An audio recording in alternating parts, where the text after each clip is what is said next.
Olá, meu amigo do Oliver Talk, aqui é o André Assi Barreto e estou aqui hoje para fazer um boletim rápido e especial comentando brevemente as iminentes eleições para líder do Partido Conservador no Reino Unido. Qual a importância disso? Bom, o próximo primeiro-ministro do Reino Unido tem a tarefa de fazer o Reino Unido sair da União Europeia. A data era 29 de março, mas como o acordo proposto pela Theresa May não foi aprovado no parlamento, essa data foi estendida para 31 de outubro, Dia das Bruxas.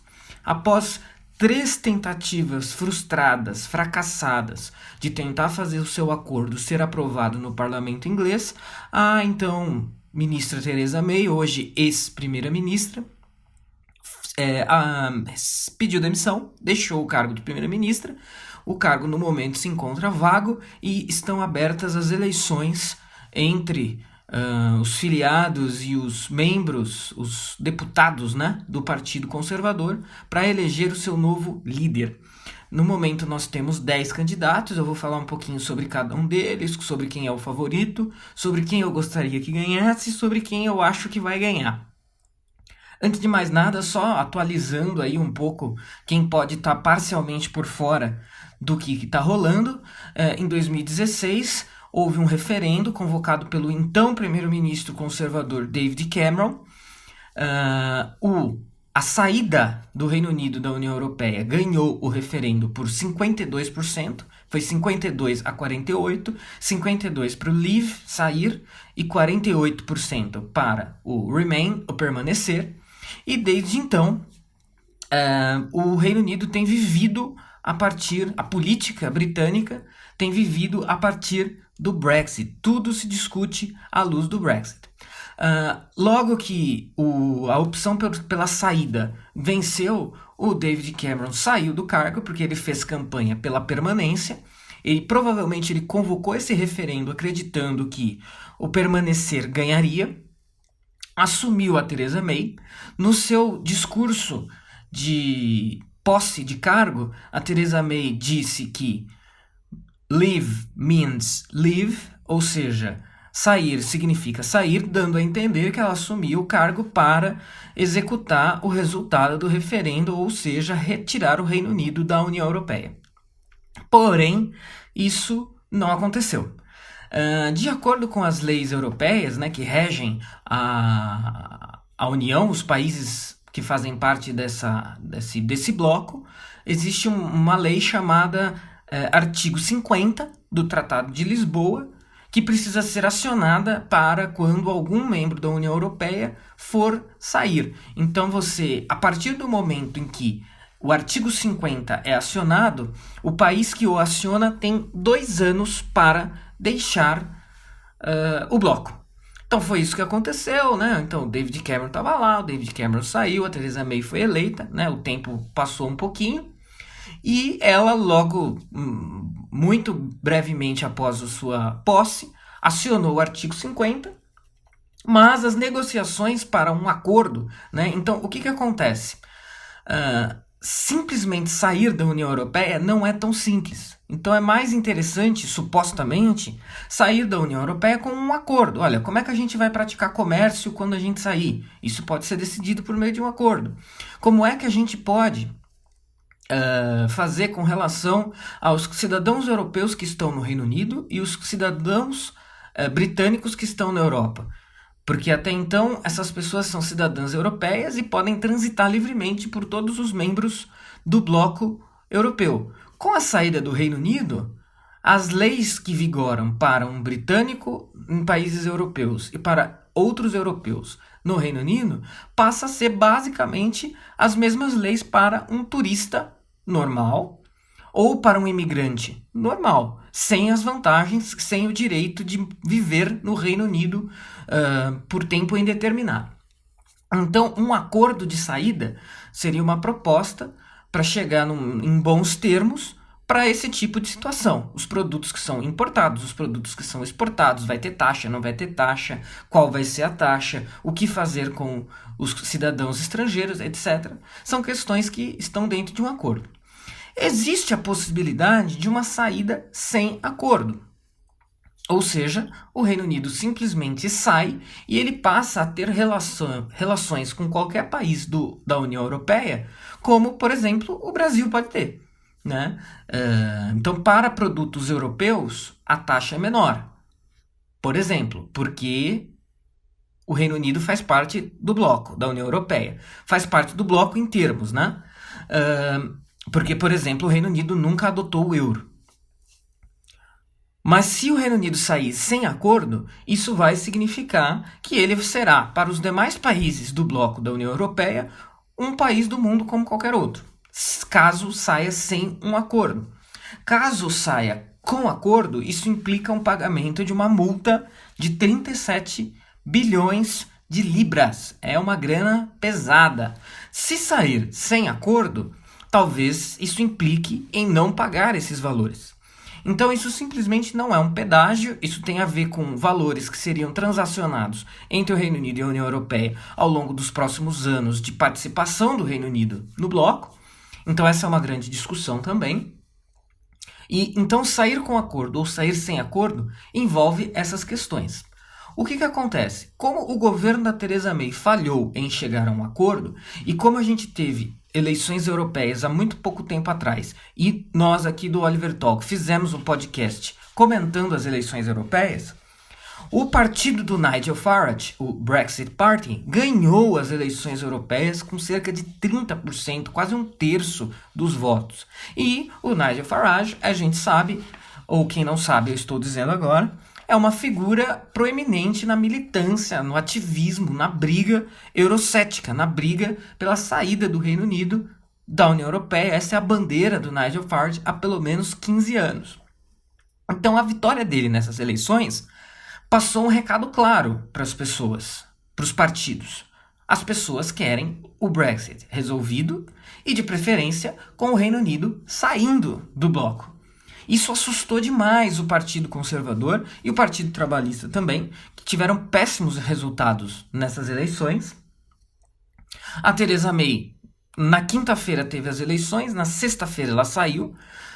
Eu vislumbro que ela deve ter tido uma ideia dos resultados já na sexta-feira, que os resultados só foram divulgados no domingo, mas na sexta-feira ela avisou que deixaria o cargo. Então, isso pressiona o próximo líder do Partido Conservador a, de fato, conseguir o que ela não conseguiu: remover o Reino Unido da União Europeia.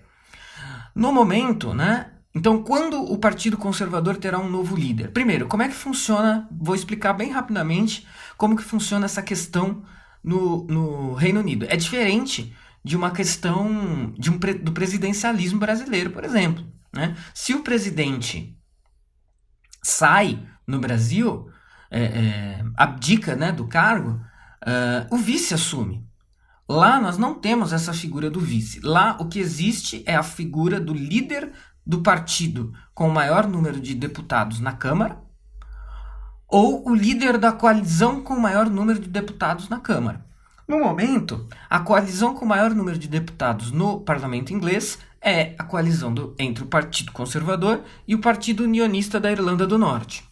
Então, quem for líder do Partido Conservador será o chefe de governo do Reino Unido. Em havendo uma mudança de liderança, muda o líder, mas continua um governo dessa coalizão. Tá? Então não há necessidade de novas eleições, ou não há vice para assumir no lugar quando um primeiro-ministro pede demissão, né? Sai desse cargo. Então, provavelmente, dentro de 2, 3 meses, nós teremos um novo primeiro-ministro para o Reino Unido. Ele será um conservador e eleições gerais, teoricamente, nós podemos ter eleições gerais no Reino Unido apenas em 2022. Isto é uma hipótese improvável. É provável que eleições gerais sejam convocadas antes, mas independentemente disso, haverá um novo líder conservador para o Reino Unido em breve. No momento, existem 10 candidatos concorrendo ao cargo. E como eu disse, a figura do Nigel Farage conseguiu pautar a política britânica com uma força tão grande que todos os candidatos conservadores eles estão brigando para ver quem vai propor uma saída, quem vai propor um Brexit mais radical. É um prometendo mais radicalidade que o outro. Sair sem acordo, sair antes de 31 de outubro, sair em 31 de outubro, dar calote na União Europeia, enfim, as possibilidades aí são variadas. E isso se deve porque o recado foi claro nas últimas eleições para o Parlamento Europeu. As pessoas querem o Brexit entregue, o Brexit feito. Então, eu vou citar aqui vou citar todos os 10 candidatos e comentar um pouquinho do que eu souber sobre cada um deles. Alguns eu vou admitir que eu não conheço e não tô posando aqui de sabichão. Se eu não conheço, né? Conheço agora, evidentemente, mas se eu nunca tinha ouvido falar, as chances desse sujeito ser o próximo primeiro-ministro do Reino Unido são muito pequenas, tá? Eu vou citar todos os 10 e vou dizer quais eu acredito que são os favoritos, quais são os Brexiteers, né? Os pró-Brexit mais radicais, quais são os menos radicais, quais são os meio que o centrão do Partido Conservador. Dentro do Partido Conservador existem duas alas. Uma ala mais centrista, talvez nem tanto pró-Brexit, da onde a Theresa May era oriunda. A Theresa May também militou pela permanência do Reino Unido na União Europeia. Então, ou seja, o David Cameron era um Remainer, a Theresa May era uma Remainer, e os dois aí falharam em resolver o dilema europeu para o Reino Unido, o que a gente pode considerar um erro desde sempre. Como é que a saída ganha e o governante é um sujeito proponente da permanência? Isso me parece um equívoco desde o princípio. Então, primeiro candidato, Michael Gove, fazia parte do governo da Theresa May, mas sempre foi mais pró-Brexit do que a própria Theresa May. É um sujeito que tem chances medianas de ganhar. Não é o favorito, mas está à frente de diversos outros. O Michael Gove aparece como um Brexiteer no filme Brexit, né, encomendado pela HBO. O filme não é lá essas coisas, mas para quem quiser ter um panorama bem geral, não confiando muito no que é exposto ali, pode ter uma ideia disso. Então o Michael Gove é retratado ali como um Brexiteer. Ele é um candidato aí que promete entregar o Brexit, evidentemente, não promete reverter o resultado do referendo. Nenhum deles promete nem segundo referendo, nem melar o Brexit. Então isso já é uma grande coisa. E graças ao poder da figura do Nigel Farage, na verdade, todos têm propostas para entregar o Brexit e, às vezes, até com algum radicalismo se aproximando muito dele. Então, o Michael Gove fazia parte era componente do governo da Theresa May. Tem o Matt Hancock, que eu confesso que não conheço. O Mark Harper, que eu confesso também não conhecer. Então tem chances pequenas. Nas bolsas de apostas, o Michael Gove está acima desses dois que eu acabei de citar, o Matt Hancock e o Mark Harper. O Jeremy Hunt, que é um cara mais vinculado ao Brexit radical também, tem chances menores que as do Michael Gove e maiores que a do Matt Hancock e do Mark Harper. Existe o Sajid David, que é um cara pró-Brexit também, mas mais moderado, mais da ala Theresa May, e que também compôs o governo da Theresa May, foi secretário do Brexit dela, saiu do governo a uma certa altura do campeonato. Quando viu que o negócio estava degringolando, que não ia rolar, que não ia dar certo, ele pulou fora desse barco furado. Tem chances aí moderadas, mas de moderadas para pequenas, moderadas para baixo, de se tornar o próximo premier do Reino Unido. Existe o Boris Johnson, mas o Boris Johnson, que é o favorito, eu vou falar dele um pouquinho mais para frente. Existe a Andrea Leadsom, que concorreu com a Theresa May na última disputa pela liderança do Partido Conservador. Nas suas promessas de campanha, então, né, nesse momento, em 2016, prometeu disparar o artigo 50 assim que assumisse o poder, ou seja, ela quis dizer, uma vez no governo eu vou começar as negociações para um acordo do Brexit. Então ela é mais pró-Brexit que a Theresa May, porém compôs o governo Theresa May até uma semana antes da saída da Theresa May do governo. Então, provavelmente, ela pode ser colocada numa ala pró-Brexit, mas mais centrista. Não é a ala conservadora, não é a ala dos Tories, dos Brexiteers radicais. Temos também a Esther McVey, que eu confesso não conhecer. E agora, um mais favorito, provavelmente o segundo na disputa, o Dominic Raab. Confesso que é o meu favorito. É um cara conservador mais linha dura, é um cara conservador bem distante das linhas do David Cameron, da Theresa May, mais centrista. O Dominic Raab é um cara extremamente pró-mercado, é um da linha mais thatcherista do Partido Conservador, conservadorismo nos costumes e liberalismo na economia. Só que o Dominic Raab ele pode ter morrido pela boca, porque ele declarou que poderia, eventualmente, na ânsia de conseguir realizar efetivamente o Brexit, ele cogitou a possibilidade de excluir o parlamento dessa escolha e dessa discussão, encontrar alguma minúcia legalista para que o primeiro-ministro decidisse pela saída eventualmente da União Europeia sem acordo, sem consultar o parlamento. Hoje, dia 12 de junho, o parlamento britânico votou a pauta, a possibilidade de excluir uma saída sem acordo. O Partido Trabalhista, o partido de esquerda, liderado pelo tenebroso Jeremy Corbyn, procurem um artigo meu sobre o Jeremy Corbyn no Senso em Comum, lá eu faço um perfil do sujeito, é um esquerdista radical, antissemita, provavelmente um espião soviético na época da Guerra Fria. Esse é o líder do Partido Trabalhista no momento, estava propondo excluir uma saída sem acordo do Reino Unido da União Europeia. E o governo, ainda conservador, evidentemente, os conservadores ainda têm maioria, propondo deixar esta escolha na mesa, né, para o próximo primeiro-ministro. Ou seja, o próximo primeiro-ministro vai ter, sim, a alternativa de uma saída sem acordo. E o governo ganhou a disputa. Existe a possibilidade ainda do próximo primeiro-ministro sair do Reino Unido, sair da União Europeia, sem acordo. Essa possibilidade continua na manga do próximo primeiro-ministro, seja ele quem for. E o Dominic Raab flertou com essa possibilidade.